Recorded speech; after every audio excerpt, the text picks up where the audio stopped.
Hi friends, welcome back to my YouTube channel. ಇಷ್ಟು ದಿನ video ಯಾಕೆ ಮಾಡಿಲ್ಲ ಅಂತ ಎಲ್ಲರೂ ಕೇಳ್ತಾ ಇದ್ರಿ. ಸಮ್ ರೀಸನ್ಸಿಂದ ವಿಡಿಯೋ ಮಾಡೋಕ್ಕಾಗಿರಲಿಲ್ಲ. ಇನ್ಮೇಲೆ ವಿಡಿಯೋ ಮಾಡೋಕ್ಕೆ ಟ್ರೈ ಮಾಡ್ತೀನಿ. ಹಾಗೆಯೇ ಇವತ್ತು ಬೆಳಗ್ಗೆ 11 ಗಂಟೆಯಿಂದ ಬ್ಲಾಗ್ ಸ್ಟಾರ್ಟ್ ಮಾಡ್ತಾಯಿದ್ದೀನಿ. ಇವಾಗ ಸ್ನಾನ ಎಲ್ಲ ಆಗಿದೆ, ಪೂಜೆ ಮಾಡಬೇಕು. ನಾನು ತಿಂಡಿ ಕೂಡ ತಿಂದಿಲ್ಲ. ಇವತ್ತು ನನ್ನ ಹಸ್ಬೆಂಡು ಬರ್ತ್ಡೇ ಇದೆ, ಹಾಗಾಗಿ ರೆಡಿಯಾಗಿದ್ದೀವಿ ಹೊರಗಡೆ ಹೋಗೋಣ ಅಂತ. ಅವರು ಇವಾಗ ಸ್ನಾನ ಮಾಡ್ತಾಯಿದ್ದಾರೆ. ಅವ್ರು ಸ್ನಾನ ಮಾಡಿ ಬಂದ ತಕ್ಷಣ ತಿಂಡಿ ಮಾಡಿ ಪೂಜೆ ಮಾಡಿ ಹೊರಡೋದೆ. ಈ ಬ್ಲಾಗಲ್ಲಿ ಏನೇನಿರುತ್ತೆ ಅಂತ ಎಲ್ಲೋ ಸ್ಕಿಪ್ ಮಾಡಿದೆ, ಫುಲ್ ಬ್ಲಾಗ್ ನೋಡಿ. ಹಾಗೆಯೇ ಯಾರೇನೂ ನನ್ನ ಚಾನಲ್ನ ಸಬ್ಸ್ಕ್ರೈಬ್ ಮಾಡದೆ ವಿಡಿಯೋ ನೋಡ್ತಾ ಇದ್ದೀರಾ, ಪ್ಲೀಸ್ ಒಂದು ಸಬ್ಸ್ಕ್ರೈಬ್ ಮಾಡಿ.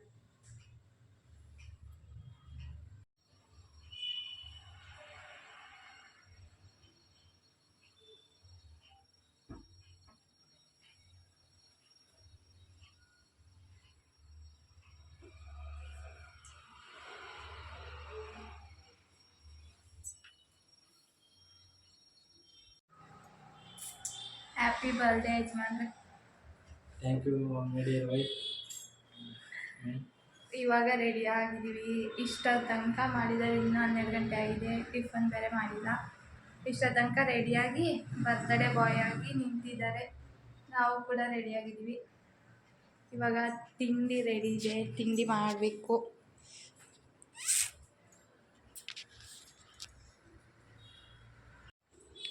ತಿಂಡಿ ರೆಡಿ ಮಾಡಿದ್ದೀನಿ. ಪಲಾವ್ ಮತ್ತು ಕೇಸರಿಬಾತ್ ಮಾಡಿದ್ದೀನಿ. ಇವಾಗ ನಮ್ಮ ಯಜಮಾನ್ರಿಗೆ ಸ್ವೀಟ್ ತಿನ್ಸೋಣ. ಹುಟ್ಟುಹಬ್ಬದ ಆರ್ಥಿಕ ಶುಭಾಶಯಗಳು ರೀ. ಸದಾ ನಗ್ತಾ ಇರಿ, ಯಾವಾಗಲೂ ನಿಮ್ಮ ಲೈಫಲ್ಲಿ ಸಿಹಿನೇ ತುಂಬಿರಲಿ. ಇವಾಗ ತಿನ್ಬಿಟ್ಟು ಹೊರಡಬೇಕು.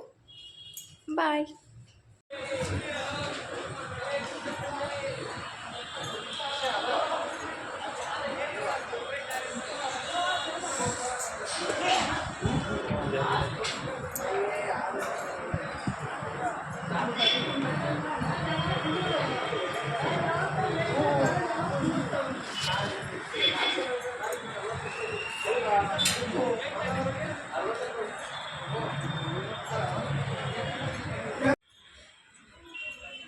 ನಾವಿವಾಗ ಇಸ್ಕಾನ್ ಟೆಂಪಲ್ಗೆ ಬಂದಿದ್ದೀವಿ. ನಾನಂತೂ ಫಸ್ಟ್ ಟೈಮ್ ಬರ್ತಾ ಇರೋದು ಇಸ್ಕಾನ್ಗೆ. ಎಲ್ಲರೂ ತುಂಬ ಚೆನ್ನಾಗಿದೆ ಇಸ್ಕಾನ್ ಅಂತ ಹೇಳ್ತಾಯಿದ್ರು. ನಾನು ಬೆಂಗಳೂರಿಗೆ ಬಂದಾಗಲಿಂದ ಇಸ್ಕಾನ್ಗೆ ಹೋಗಬೇಕು ಅಂತ ಅಂದ್ಕೊಂಡಿದ್ದು, ಬಟ್ ಆಗಿರಲಿಲ್ಲ. ಇವತ್ತು ನಮ್ಮ ಮನೆಯವ್ರ ಬರ್ತಡೇ ದಿನವೇ ಇಸ್ಕಾನ್ಗೆ ಬರೋ ಭಾಗ್ಯ ಸಿಕ್ಕಿದೆ. ಇಸ್ಕಾನ್ ಒಳಗಡೆ ಫೋಟೋಸು ವೀಡಿಯೋಸ್ಗೆ ಏನೂ ಅಲೋ ಇರಲಿಲ್ಲ. ಹಾಗಾಗಿ ಹೊರಗಡೆನೇ ಸ್ವಲ್ಪ ಫೋಟೋಸ್ ವೀಡಿಯೋಸ್ ಎಲ್ಲ ತೆಕ್ಕೊಂಡ್ವಿ. ಹಾಗಾಗಿ ದೇವ್ರದ್ದು ಫೋಟೋ ಹಾಕೋಕ್ಕಾಗಿಲ್ಲ. ಹಾಗೆಯೇ ಇಲ್ಲಿ ಹೊರಗಡೆ ಎಲ್ಲ ಎಕ್ಸಿಬಿಷನ್ ಥರ ಮಾಡಿದರು, ತುಂಬ ಚೆನ್ನಾಗಿತ್ತು ಅದು.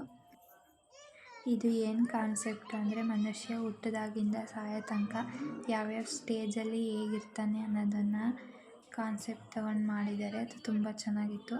ಹಾಗೆಯೇ ನಮಗೆ ಯಾವ್ಯಾವುದು ಬುಕ್ಸ್ ಬೇಕು ಕೃಷ್ಣನ ಬಗ್ಗೆ ಎಲ್ಲ ಇಲ್ಲಿ ಸಿಗುತ್ತೆ. ಅದನ್ನೆಲ್ಲ ಹಾಗೆ ನೋಡ್ತಾಯಿದ್ದೋ. ಭಗವದ್ಗೀತೆ ಇದೆಯಂತ ನೋಡ್ದೋ, ಬಟ್ ಅದಿರಲಿಲ್ಲ. ಇದ್ದಿದ್ರೆ ತಗೋತಿದ್ದೆ ಅದನ್ನು.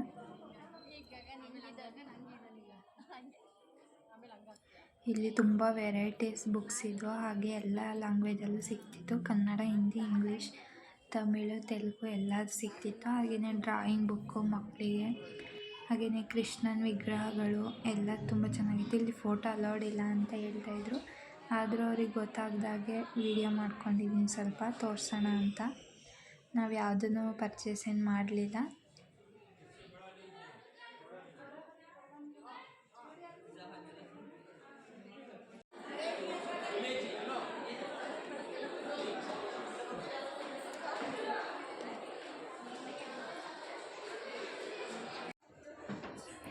ಇಸ್ಕಾನ್ 1:15ಗೆ ಕ್ಲೋಸ್ ಇರುತ್ತೆ. ಹಾಗೆಯೇ ಎಲ್ರಿಗೂ ತುಂಬ ಜನಕ್ಕೆ ಈ ವಿಷಯ ಗೊತ್ತಿರಲ್ಲ, ಬಂದಾಗೆ ವಾಪಸ್ ಹೋಗ್ಬಿಡ್ತಾರೆ. ಹಾಗಾಗಿ ಹೇಳ್ತಾ ಇದ್ದೀನಿ. ಊಟ ಕೂಡ ಇರುತ್ತೆ ಇಲ್ಲಿ, ಬಟ್ ತುಂಬ ಜನ ಇದ್ರು ಅಂತ ನಾವಿನ್ನು ಊಟಕ್ಕೆ ಹೋಗಲಿಲ್ಲ. ಹಾಗೆಯೇ ಎಲ್ಲ ಒಳಗಡೆ ನೋಡಿಕೊಂಡು ಹಾಗೆಯೇ ಬಂದ್ವಿ ಆಚೆಗೆ. ಹಾಗೆಯೇ ಇನ್ನೊಂದು ಏನು ಅಂದರೆ, ಇಸ್ಕಾನ್ ಒಳಗಡೆ ಎಂಟ್ರಿ ಆದ ತಕ್ಷಣ ನಾವು ಹೊರಗಡೆ ಎಕ್ಸಿಟ್ ಅಂದ ಆಚೆ ಬರೋಕ್ಕೆ ಮಿನಿಮಮ್ 1 ಅವರ್ ಆದರೂ ಬೇಕು. ಅಷ್ಟು ದೊಡ್ಡದಾಗಿದೆ ಇಸ್ಕಾನ್ ಟೆಂಪಲ್ಲು. ಏನು ಮಿನಿಮಮ್ 5-6 ಎಕರೆಲಿದೆ ಅನಿಸುತ್ತೆ. ಹೊರಗಡೆ ಗಾರ್ಡನ್ ಎಲ್ಲ ಇದೆ. ಇಸ್ಕಾನಿಂದ ಬಂದಮೇಲೆ ಅಲ್ಲೇ ಪಕ್ಕದಲ್ಲೇ ಓರಿಯನ್ ಮಾಲ್ ಇರೋದ್ರಿಂದ ನಾನು ಓರಿಯನ್ ಮಾಲ್ಗೆ ಹೋಗಿರಲಿಲ್ಲ. ಹಾಗಾಗಿ ಒಂದು ಸಲ ಹೋಗಿ ನೋಡ್ಕೊಂಬರೋಣ ಅಂತ ಓರಿಯನ್ ಮಾಲಿಗೆ ಬಂದಿದ್ವಿ. ಹಾಗೆಯೇ ಎಂಟ್ರೆನ್ಸಲ್ಲೆಲ್ಲ ಚೆಕ್ಕಿಂಗ್ ಎಲ್ಲ ಮಾಡಿದರು. ಒಳಗಡೆ ಎಂಟ್ರಿ ಆದ ತಕ್ಷಣವೇ ಗೊತ್ತಾಗ್ಬಿಡುತ್ತೆ ಇದೆಲ್ಲ ನಮ್ಮಂಥ ಮಿಡಲ್ ಕ್ಲಾಸ್ ಜನಗಳಿಗಲ್ಲ, ಏನಿದ್ರು ಐಫೈ ಅವರಿಗೆ ಇದೆಲ್ಲ ಅಂತ. ತುಂಬ ಕಾಸ್ಟ್ಲಿ ಇಲ್ಲಿ ಎಲ್ಲ ಐಟಮ್ಸು. ಒಂದು ಕಾಫಿಗೆ 80-90 ಇರುತ್ತೆ. ಹಾಯ್ ಫ್ರೆಂಡ್ಸ್,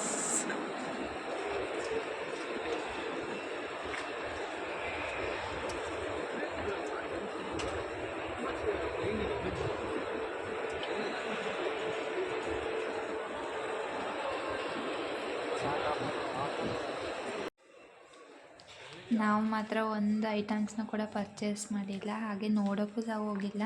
ಸುಮ್ಮನೆ ಫಸ್ಟ್ ಫ್ಲೋರ್ ಸೆಕೆಂಡ್ ಫ್ಲೋರ್ ಸುಮ್ಮನೆ ತಿರುಗಾಡ್ಕೊಂಡು ನೋಡ್ಕೊಂಡು ಬಂದಿದ್ದು ಅಷ್ಟೇ.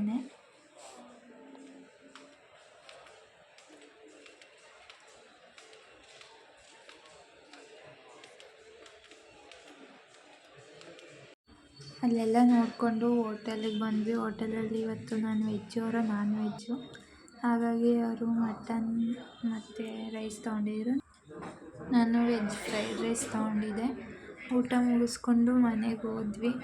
ತುಂಬ ಟಯರ್ಡ್ ಆಗಿಬಿಟ್ಟಿತ್ತು ಅಲ್ಲೆಲ್ಲ ತಿರುಗಾಡಿ.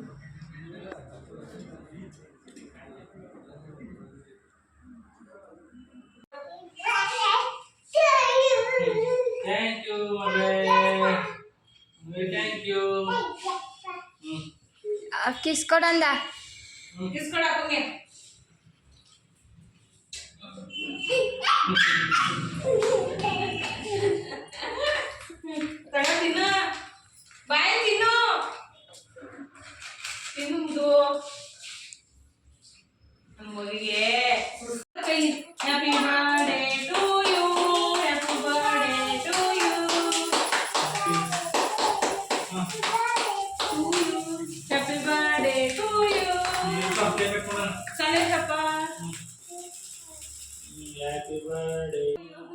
ಬೆಳಗ್ಗೆಯಿಂದ ಎಷ್ಟೇ ಎಂಜಾಯ್ ಮಾಡಿದೆ ಅಷ್ಟೇ ಪೇಯ್ನ್ ಅನುಭವಿಸ್ಬಿಟ್ಟೆ. ಸಂಜೆಯಲ್ಲಿ ಎಷ್ಟು ತಲೆನೋವು ಬಂದಿತ್ತು ಅಂದರೆ ತಡ್ಕೊಳಕ್ಕೆ ಆಗ್ತಾಯಿರಲಿಲ್ಲ. ಕೇಕ್ ಕಟ್ ಮಾಡಿದ ತಕ್ಷಣವೇ ಹೋಗಿ ಮಲ್ಕೊಬಿಟ್ಟೆ.